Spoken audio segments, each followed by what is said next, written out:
हरि ओम तत्सत। ओम श्री परमात्मा ने नमः। आओ प्यारे जीवात्माओ, अभी कुछ देर पहले हवन समापन हुआ है और हवन के बाद जैसी हमारी सनातन परंपरा है कुछ सत्संग चर्चा करने की, इसे विशेष ध्यान से सुने और जो सुने उसे गुने और गुण को उस पर अमल करने का प्रयास करें।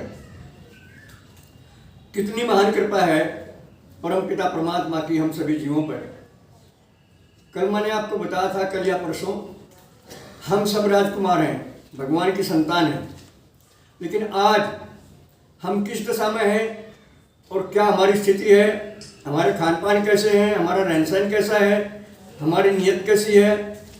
हम अपने राजकुमार के स्तर से बहुत नीचे खिसक गए हैं। ये हमारी अपनी निजी भूल है।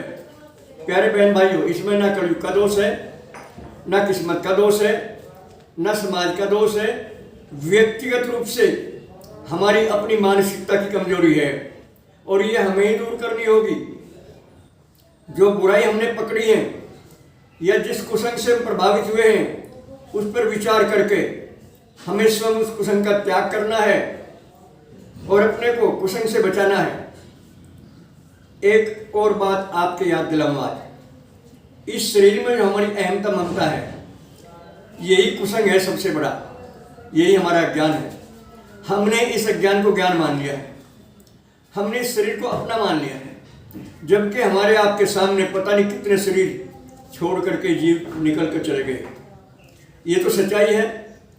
इसलिए बच्चा भी जानता है कि शरीर साथ नहीं जाता, शरीर छोड़कर हमें जाना होता है और हमें जाते हुए कोई देख भी नहीं सकता, क्योंकि हम निराकार हैं। हमारा आकार नहीं है, हमारा कोई रूप नहीं है, हम जीवात्मा हैं, परमात्मा के अंश हैं। इस बात पर हमें गंभीरता से विचार करना है प्यारे बहन भाइयों। और जैसे शरीर यहाँ रहेगा, घर यहाँ रहेगा, धन यहाँ रहेगा, सब यहाँ रहेगा, साथ क्या चलेगा? पाप राशि या पुण्य राशि साथ चलेगी। और सबसे बड़ा पुण्य क्या है संसार में?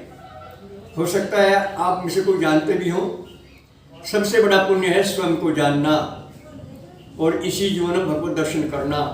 इससे बढ़ के दुनिया में कोई पुण्य कर्म नहीं है। और यदि ये काम ना हुआ, हम स्वयं को ना जान पाए, शरीर से अलग करके परमात्मा के दर्शन नहीं कर पाए, इनके अनुशासन में नहीं आ पाए, तो ये भयंकर हानि है। इससे बढ़ के हानि संसार में नहीं है। कैसी जवान मौत भी इतनी हानि नहीं है जितनी हानि स्वयं को ना जानने से होती है। इस बारे में हमारा जो धार्मिक साहित्य है, प्रस्थानत्रयी, उपनिषद, ब्रह्मसूत्र और गीता सर्वोच्च ग्रंथ हैं। पढ़े लिखे भाई बहन इनसे लाभ लें, और जो अनपढ़ भाई बहन हैं वो हरदम बैठे प्रभु से इनके प्रति जानकारी प्राप्त करें, क्योंकि प्रभु संपूर्ण ज्ञानी हैं, सब जगह हैं, इनका कहीं अभाव नहीं है। अंदर भी हैं, बाहर भी हैं, ऊपर नीचे दाएं बाएं सब जगह हैं ये, और हमें सब कुछ करते हुए देखते हैं। हम जो बात मन में ले ली हमने किसी के प्रति कह भी नहीं पाए, प्रभु वो भी जान जाते हैं। इसलिए मानसिक पाप भी नहीं करना चाहिए हमें, इतनी सावधानी में रखनी है प्यारे बहन भाइयों। बार बार प्रभु की प्रेरणा से हमारे महापुरुष हमें जगाते हैं, अनेक प्रकार से अनेक माध्यमों से हमें जगाना चाहते हैं, अज्ञान से अविद्या से ऊपर उठाना चाहते हैं।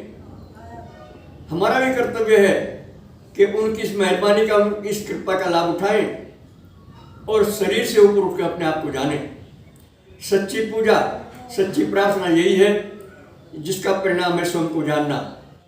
अगर हमारी पूजा सही है, हमारा भजन सही है, हमारा सत्संग सही है, हमारा गुरु ध्यान करना सही है, तो निश्चय ही हमारे शरीर की अहमता ममता मिट जाएगी। ये इसकी पहचान है।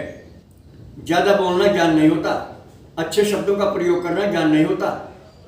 ज्ञान होता है जाने हुई बात पर प्रयोग करना।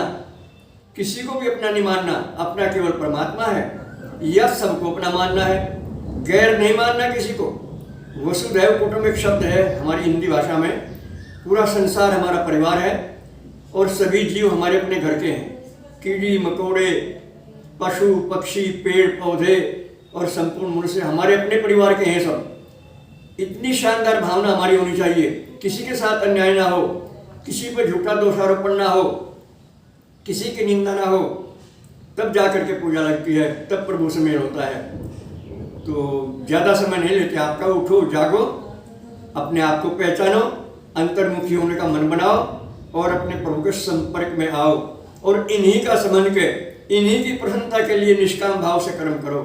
निश्चय ही हर इच्छा पूरी होगी आपकी, सब गरीबत दूर होगी आपकी, सब अज्ञान अंधेरा मिट जाएगा आपका, और इसी जीवन में ज्ञान का प्रकाश हो जाएगा आपके हृदय में, आपकी वाणी में ओजस्विता आ जाएगी, आपके चेहरे पर तेज आ जाएगा, बुराइयों से मन नहीं, बुराइयों की ओर मन चलेगा ही नहीं आपका। ये पहचान है। बस थोड़े कहे को ज़्यादा समझना। इसी के साथ अपनी वाणी को विराम देते हैं और आप सबके लिए भगवान से मंगल कामना करते हैं। सर्वे भवन्तु सुखिनः, सर्वे सन्तु निरामया, सर्वे भद्राणि पश्यन्तु मा कश्चित् दुःखभाग् भवेत्। हरि ओम तत्सत्।